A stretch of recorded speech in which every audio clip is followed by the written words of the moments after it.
Hello and welcome back to the channel. I thought for a bit of a change today, most of the regular viewers and subscribers will have watched quite a few films listening to me talking about setting up and running an eBay shop or store if you're in the United States. So I thought today what we'd do is have a little look at the actual account I run plus the shop or store. You can then see how I apply the advice I offer in the videos to my own business and how I go about running it. So we'll start off with my general eBay seller account. As you can see, at the moment I have 240 active listings. Now I've let this run down from getting on for 400 listings over the last few weeks because with the cost of living crisis, as I've mentioned before, sales are down quite considerably. The higher end items aren't selling that well. Most of my sales have been within the £20 to £30 range, or probably even £15 to £30 range. I'm selling a few items, but I'm not restocking at the moment. I am out and about buying at auctions, so I'm building up a bit of a backlog, and I guess really I'm just waiting for the economy to turn the corner. Now, some of you might think that is completely the wrong thing to do. I don't know. I've been through ups and downs over the years. It's just the way I run my business, and it's always worked out for me. So if we have a look, as I say, 240 active listings. And if we then go down to the list, and we'll just look at the top 10 to be honest, because obviously we don't really want to go through the entire 240 listings. So most of these, interestingly, have been listed for a long time now. Now that'll be an interesting discussion in the comments below about whether you think the items are no good or whether you think I've just got them overpriced. And also, 4 or 5 of this sort of top 10 we're going to look at are collection in person only because they're too large or they're too fragile to ship. In other words, I think that they will actually get damaged during shipping. So they're collection in person only, which drastically reduces the marketplace out there to the locality. Although I have had people travel from as far afield as Scotland, Lancashire, Gloucestershire, and even London to pick up items, but that's more the exception than the rule, really, to be honest with you. So if we look at the top item here, it's an antique museum display cabinet. Now I think it's mahogany. I'm not entirely sure, so I haven't put mahogany in the listing. 4-sided glass with a glass top, and it's an old taxidermy case that came out of a museum when they were refurbishing it. So let's have a little quick look at this. Right, there we go. So as you can see at the moment it's £237.60 is the asking price with the best offer available. Now it's £237.60 because every week I drop my prices by 1% just to really part of the management of the account. It just shows the eBay algorithm that there's activity on the account and efforts are being made to actually sell the item. As an aside, I actually, even though I'm not listing new stock, I do end and sell similar 5 items per day. Again, that kind of tells the eBay algorithm that there are new listings going up, even though I'm not increasing my stock, the active listings, the number of active listings. So with all my listings, I always have a best offer available on them. I can't see the point of not doing that unless you've got something that rare and valuable that you can literally just stick a price on it and then wait and people will be snapping at your heels to buy it. That's pretty rare, I would have thought. So all my items have a best offer on them. I try in my listing title to sum up the item, and it's really important for if you're new to selling on eBay. The first 5 or 6 words are the most important. That's what people glance at. If it's not what they're looking for, generally speaking, they'll move on to the next seller when they're scanning down their search results. So as we can see here, Antique Museum Display Cabinet. I don't put the sizes in. You'll see I'll put those in the description. Picture-wise, I use up all my 12 photographs and I try and show, we can see, as much detail as I can. There's the clasp on the front, brass. And then just flicking through, there's a black linen cloth on the base. You can see there as well, there are little brackets for glass shelves. I do have the glass shelves, but unfortunately they're not safety glass, so I'm not confident enough to include those in the listing, because if they break, if somebody puts any valuable items on that glass and it collapses and smashes it all, then I really don't want to go down that road at all. So I haven't included the glass shelves in the listing. Various views, as you can see, there's a close-up of one of the shelf brackets just to show they are there. So if somebody wants to get themselves some safety glass shelves, they can. Brass hinges, these are original slot head brass screws. And also very important to show sign of damage, which you can see there. There's various, I think if you actually look at it, you can see that originally there was the maker's label, probably a plastic label or possibly even brass, I don't know, but that's been looks like that. Look, it's kind of a lozenge shape, 2 screw holes, so I think somebody in the past has taken the label off there. Don't know why, bit of a shame, but there you go.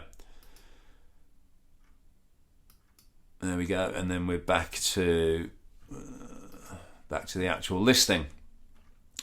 So if we move down now, you can see here, this is a good example of the item specifics I include in most of my listings.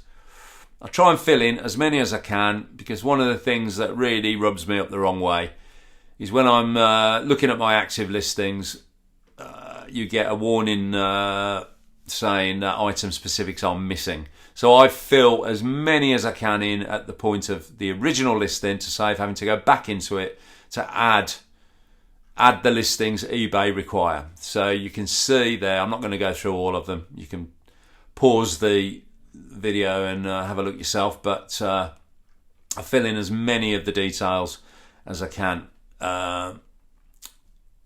Predominantly, or most importantly, I should say, item height, width, and there I've got length, but that doubles up on the eBay specifics as depth as well. So as you can see, I've got the item height, the item width, and across here the item depth, and also I've got the interior height as well, because obviously that will be different for a cabinet from the overall exterior height.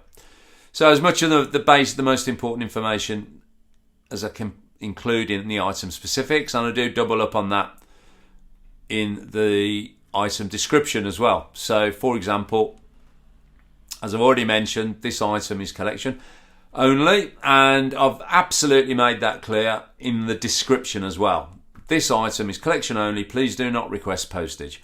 However, I can virtually guarantee somebody will request postage, and they will be sadly disappointed. Right, so if we look at my description, again I try to be as comprehensive as I can. It's got all the basic details, including most importantly the dimensions, and also I specify that the glass shelves are not included. Now, here you can see I also include I copy and paste my condition description into the general description. So here, when you're filling in your new listing, you get the opportunity to add detail to the used condition. So as a separate window. So there it is, and then all I do when that's done is I copy and paste that into the general description as well. So that's included twice, because one of the things I don't want are returns based on item not as described. And I have now sold thousands of items, and in all honesty, I haven't had a single return based on item not as described. So that seems to work for me, and I'm sticking with it. I also put a little bit of information at the bottom of the list, the description as well, just reminding potential buyers to check out the eBay shop and to also check out the shop video.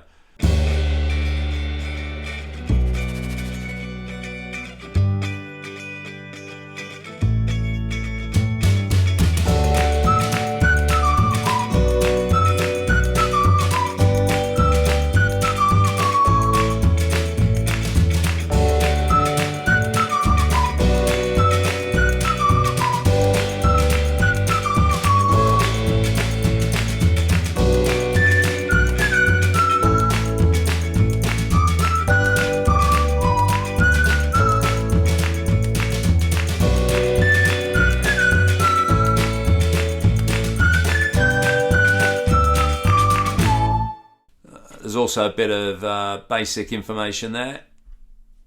As you can see, that's the web address for my shop, the eBay shop. Even though they are on it, they're on the page where they can get to it. I thought I'd put that in anyway, and also clarify that all postage is via Royal Mail and Parcel Force. And it does include signature on delivery. And of course, you also get insurance with Royal Mail as well. It's all included in the price you pay. And I clarify as well that as part of our AVC, which is Antiques Vintage Collectibles sustainability policy, we use recycled boxes and packaging materials. For the purposes of the video, I do that will be the business seller information. I will obscure that. It's my home address, which I guess if you're a buyer you can see anyway, but it's not something I particularly want to broadcast generally on YouTube, so I will obscure that.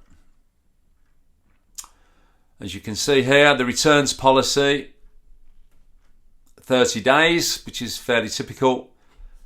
At the moment I've got buyer pays for return postage because I do think that does deter a little bit buyer's remorse returns.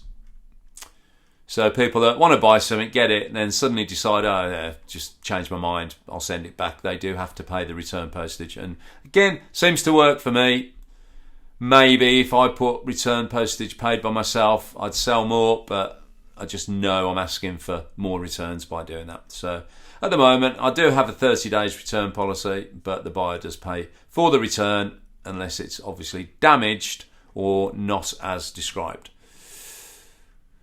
In which case I always pay for that. But if it's buyer's remorse, then the buyer would pay the return postage.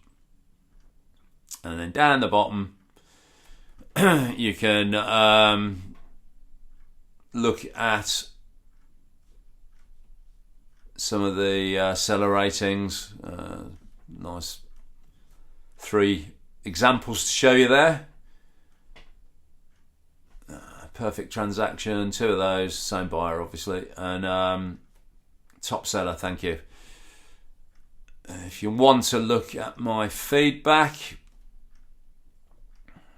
Now, what's interesting is, as you can see there, it's only 528 buyers have bothered to supply feedback. I know there's a bit of a debate about whether buyers should be required to provide feedback, because that might wind them up a bit, and they might kind of put a neutral or even a negative if they feel they're being forced to put a feedback. So I am at 100% over the last 12 months, positive feedback, which is great. And I am an eBay top rated seller. I've never gone above that because I don't do same day shipping. Personally, I just don't want to put myself under that kind of pressure. So if I'm out and about for the day, I don't want to have to be packaging when I get home. So in all honesty, cards on the table, the number of days I guarantee shipping is 3 days. Originally I was at 5, I think at one point. It doesn't seem to make much difference to me anyway, in terms of the number of sales I make. Don't know, maybe if I did go to same day shipping, then I would make more sales, I don't know. But I'm definitely keeping it at 3 days at the moment, because that just makes life a lot more pleasant. It takes all the stress and pressure off and gives me the time to plan the day how I want it. And in the world of Mark, every day is different, trust me. So, is there anything else to have a look at down here? Detailed seller ratings. Again, this is for the last 12 months. You can see I've got 5 out of 5 accurate description, 5 out of 5 delivery time, 5 out of 5 reasonable postage cost, and 5 out of 5 communication. So now that says to me my customer service is pretty well as good as it can get. And as I said in one of my earlier films, I think it was probably one of the top tips. I think it was the top tips short or the top tips for Q4. Don't underestimate how important your customer service is to buyers and potential buyers. It's one of the things they absolutely look at. And certainly every time I buy something on eBay, I do look at their rating. Here's some examples here of the limited amount of feedback, but I absolutely appreciate every buyer that does provide feedback, but there's not a lot of it. So, now what we'll do, we'll go back and have a look at the other active listings, just a few of those. We won't go into them in the same amount of detail, otherwise we'll be here hours. But we will just have a quick look at the other active listings I've got. So, wait for it to load. There we go. So, we've had a look at the Antique Museum display cabinet. Next up, in fact, but I won't do the 10. We'll just do the 5, quickly go through the 5, then we'll have a look at my shop. So next up, again, collection in person only, purely because of the size. And this shows, I guess, the range of stock I do have at the moment. This is a steel engineer's cabinet, vintage, distressed, industrial, one shelf, garage, workshop. At the moment, it's £89.10 because the price has been dropped last week by 1%, so hence the 90 pence. So that's now down to £89.10. Again, best offer. Been up for ages. Is it too expensive? It's not in the best of condition, as you can see if I click on. There's no key. I could get a key easily. Maybe I'll do that. There's the single shelf. It's quite neat and tidy inside, to be honest. And if you look at the lock there, you'll see the number, and that's how you order the key for it. There are lock or key services online, and all you have to do is provide them with that number, which looks like, I don't know, is it 4944? Check that out and order it, and I might get that. Only costs a couple of pounds, doesn't cost much at all. But there you can see the top is highly distressed or has patina in the trade. In other words, it's scratched, rough and rusty.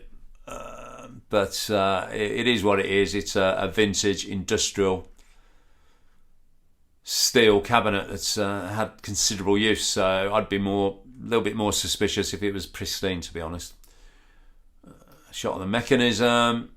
That's probably a better shot of the overall cabinet. You can see the top in relation to the front and one of the sides. Overall, good condition. Locks, doors, hinges, all great. Yeah,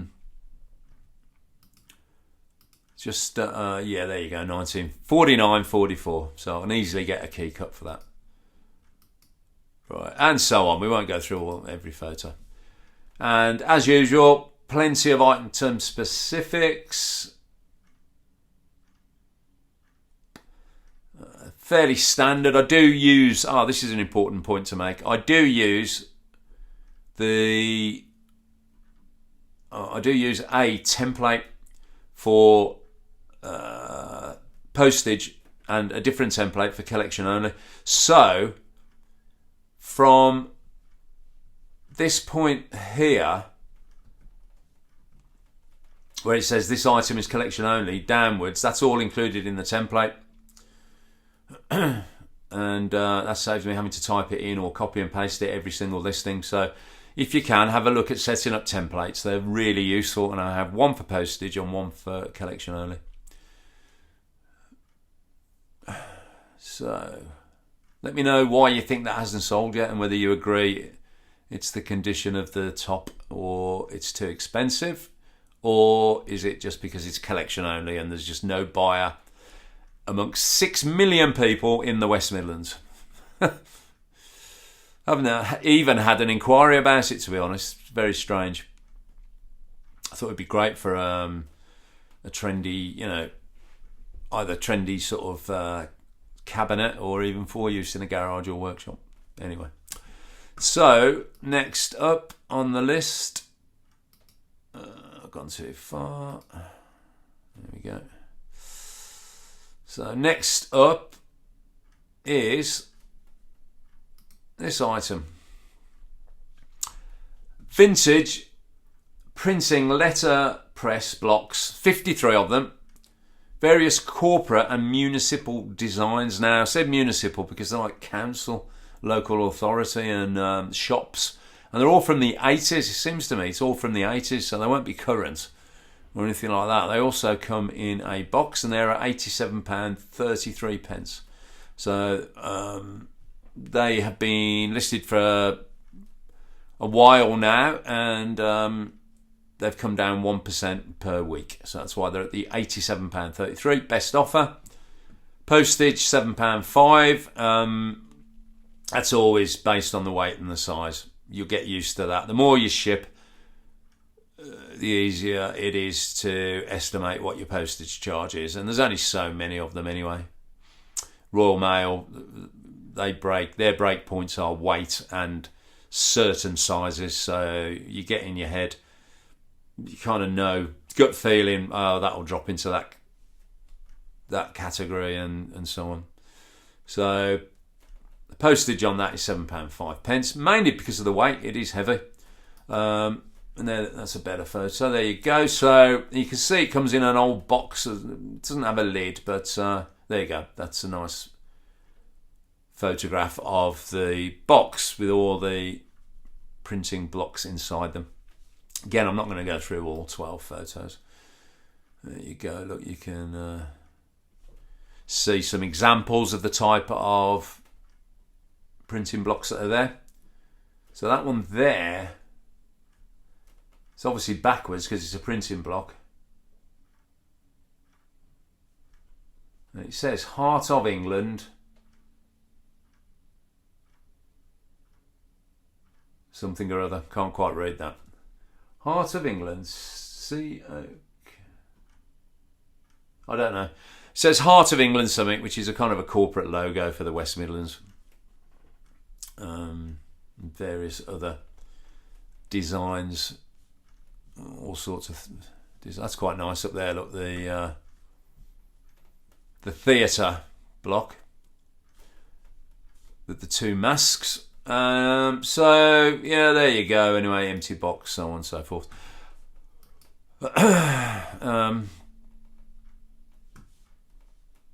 Now on this, because I've never actually printed with them, I have emphasised the fact that these are untested.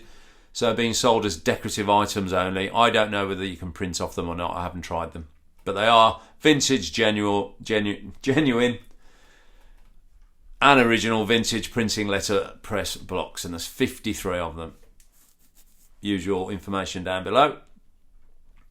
And I think that's a good price. 80. When you look at, you're getting 53, including the old vintage box or tray as well, then 87.33 is probably not a bad price. Right, next, again, thinking about time. This is an interesting item. This has been listed for absolutely ages now. And it is a wall-mounted set of 3 deer skulls. Now, it's not everybody's cup of tea, I appreciate that. This is collection in person again, because they are fragile. These would get smashed to smithereens if they were shipped. At the moment, it's in pretty good condition, and you can see these were kept outside. So the patina is absolutely fantastic.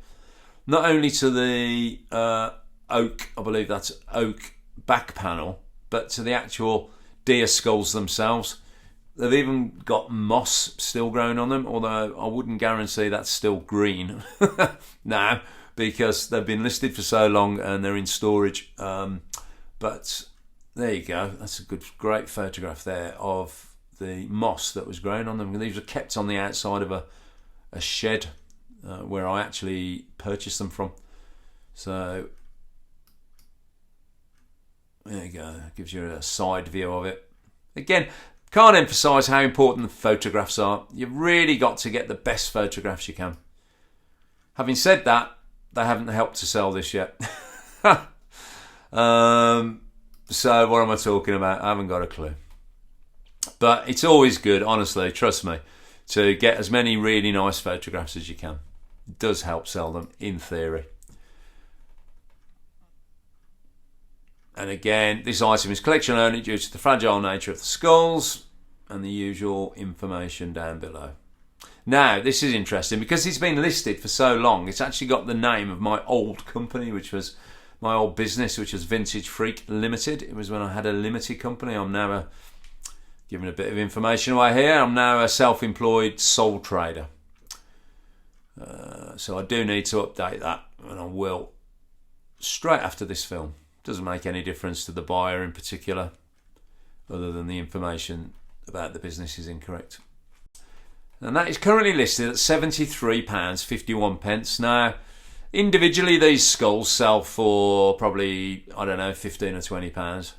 So I don't think that's a bad price, to be honest. I don't know why it hasn't sold. Again, gets a few views, and obviously there it tells you on your listing how many views you've got within the month. That's had 20 views in the month. So over the year, 18 months, it's had literally probably hundreds, if not thousands of views, but nobody's took the plunge yet.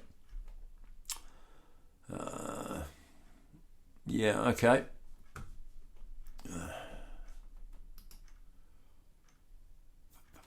Next, and I think we'll probably, yes, we've looked at that. That one there is just a smaller version of the 53 printing blocks. That's 25, obviously from the same place.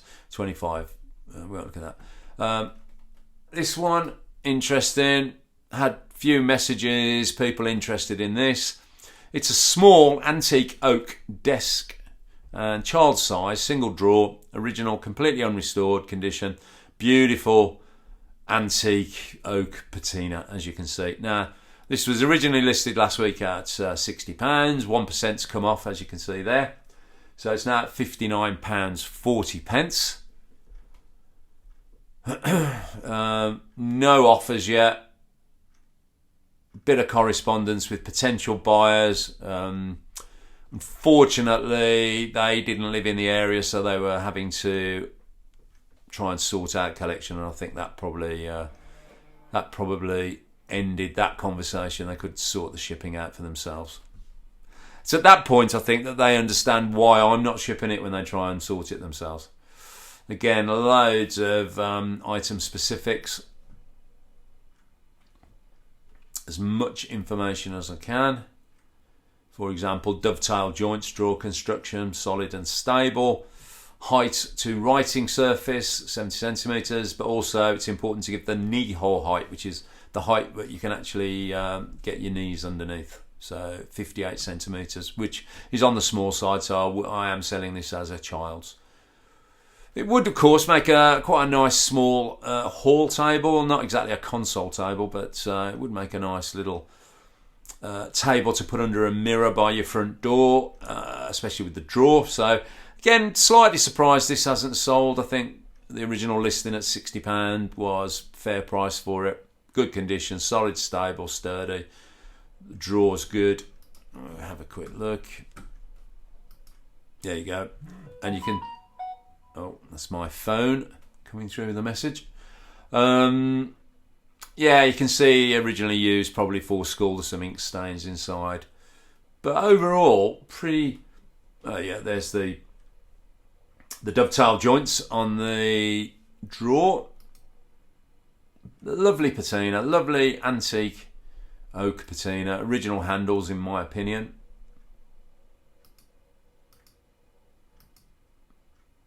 There you go. Lovely. I mean, that just shows a lot of age and wear. And also, it's always important to look on drawer desks of this type. If they've had the handles replaced, quite often you get a ghost image of where the original handles, the outline of them. And as you can see, this just looks original to me. There's no ghost outline of any other type of handle. And I'm not sure have I got a photo of the inside of the handle. You can... No, well, you can just see the type of what's securing them in there as well, and it's a wooden plug, really. But quite nice to see the old graffiti, of course, carved into the top of the drawer. You can just see above the handle there. So really lovely antique oak desk that could be used in a hallway or as intended, probably child's school or writing desk. Right, and the final item we'll look at in my active listings. As I say, there are 240 of them, but unless you want to be here till next Thursday. Yeah, okay. Well, there are. Do you know what? In my opinion, all my items are fantastic, and I love all of them. I'm struggling to stop at sort of 5 or 6, really. I'll tell you what we'll do. We'll just look literally at the next 4, but only at the front page. We won't go into any detail on them. So next up, we've got... now, this is originally a carpenter's block plane that has been converted into a desk lamp or table lamp. Absolutely lovely. Fantastic. I've got 5 or 6 of these, all different sizes. All pat tested, that's important to mention. And that was originally listed at 60. It's now down to 58.71. I think it's a lovely item. Different, unique. Pretty unique. There we go, I'll just show you a little close up there. Yeah, new cable, new fitting, pat tested, ready to go. Next.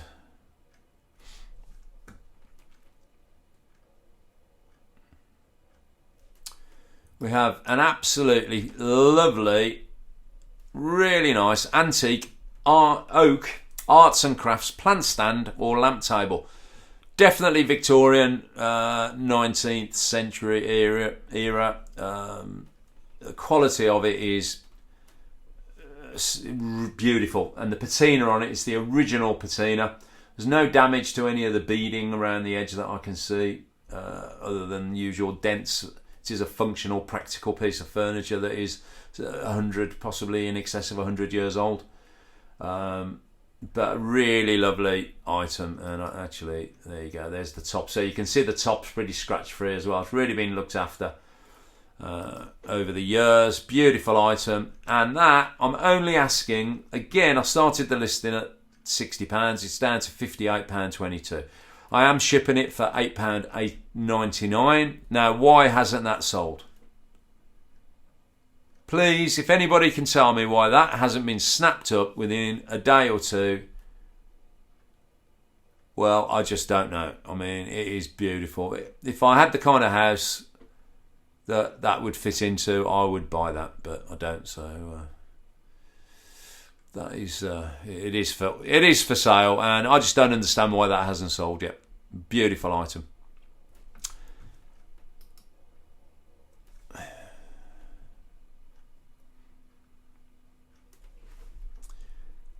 And the last couple of items now we'll look at. Antique German candlesticks, a pair of them, and they have the original wax candles, which are hand painted by the look of it. Absolutely stunning, in my opinion. Again, I started them at £60. They're coming down bit by bit every week by 1%. They're currently, there they are, they're currently at about £58. Now, again, why haven't they sold? I think that's unique. There isn't anything else that I can see anywhere, either on eBay or on the internet. Again, if you can send me a link to anything similar, please do. And maybe I'm asking twice the value of them. I don't know, but I can't find anything similar. They're stunning. There's a close-up of the wax candle. You can see the painting there, originally like a floral rose painting. Don't think these came out of a church. Don't think they did. Don't know. I'm not. And look at the base. Look at that. Little bit of natural cracking to the wood. It's just the natural cracking in the wood, that is. It's not. It doesn't. It's just part of the wood's history and heritage. Look at the colours. The original colours, unrestored. Absolutely beautiful. Why hasn't it sold? I don't know. So, again, conscious of the time, we will. Last item to show you. Bit of interesting history with this. It's an antique oak coffin stool, baluster legs and plain stretchers. Really good condition. Really nice condition. I suspect this has been repolished over the years. Look at that top, pretty scratch free. So obviously it hasn't, or if it has had plant pots on it, it's been refinished, but done very well. Lovely item. And they are actually called coffin stools because, and again, correct me if I'm wrong, but my understanding is that back in the day when people used to lay out the coffins in their front room when someone passed away, they used to bring out these stools so the visitors could sit around the room. That's a bit of the history as far as I understand it, and why they're called coffin stools. Nowadays, of course, they're used as stalls or as plant or lamp stands. Again, £60 it started out at. It's currently at £58.22. £8.99 delivery just because of the size and weight. It will go Royal Mail. And details, really, everything that I've already discussed with you. And I just actually do add to the description as well. Coffin stools were originally intended to be used as a small seat in the family home at sad times when friends and relatives gather, such as a funeral. Hence the name. So there you go. That's now this is a bit of a legacy because it's an old listing again, been listed for months, and the sun's just coming out. So hopefully it's not affecting the filming. May do, not sure. But in here I say I will deliver free of charge in Birmingham, which is my home city, for items over £50. I don't do that anymore. No need. If you live in Birmingham, you can come and pick it up. But so I do need to update this listing, and I'll do that again as soon as I finish the video. It's also got my old company details there as well. So when you've got hundreds and hundreds of listings, these do slip through. You just got to just accept it and change them when you see it.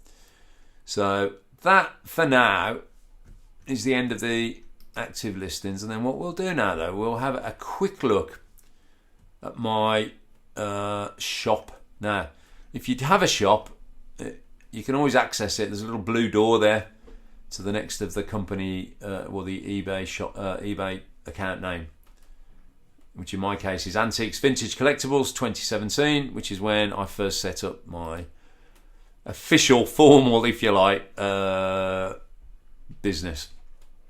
So we'll click on the door and this will take us through to, there we go. So this is my eBay shop. Antiques, Vintage, Collectibles, little header. I can manage it up there. That's another video, I think.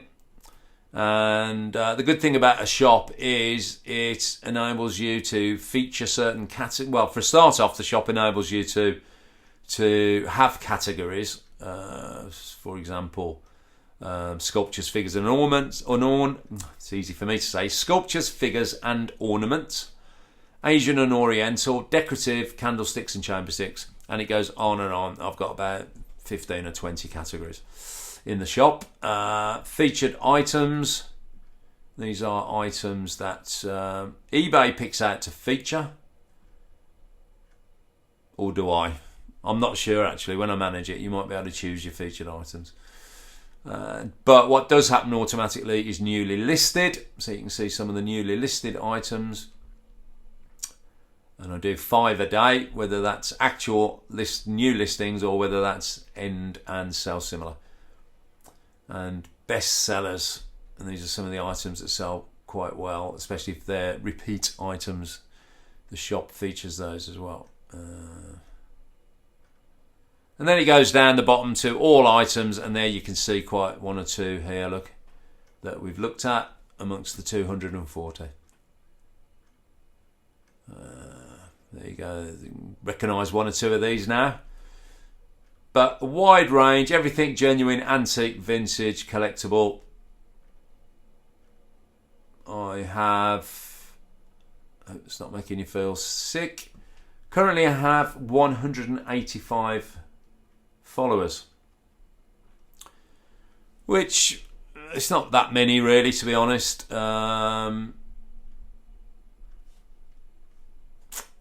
1,100 items sold. Now, that's not the total number of items I've sold over the years, because I've changed accounts, eBay accounts, and I've also sold at antique markets, fairs as well. So I've sold thousands of items over the year. But that's 1.1 thousand items sold purely on this particular eBay account. Just so you know and understand. Again, I'm not going to go into all the listings now. Absolutely feel free to jump onto eBay, find my shop and have a look yourself. But no, if you go, no, I think I'll be honest now. I think that I'm not going to go into manage my shop now. That's another video. Otherwise, this video is going to go on for far too long. So I think I'm going to call it a day there, really. The purpose of the video was to purely show you my eBay active listings and also the shop, which I've now done because I do bang on about it in the videos. So I just wanted to show it's all real, which hopefully I've done. Refocus now on on the screen. So I hope you've enjoyed it. I hope you found it useful and vaguely interesting. Please like, comment, subscribe, share to support the channel. But as ever, the most important thing of all, take care, stay safe, and I'll see you next time.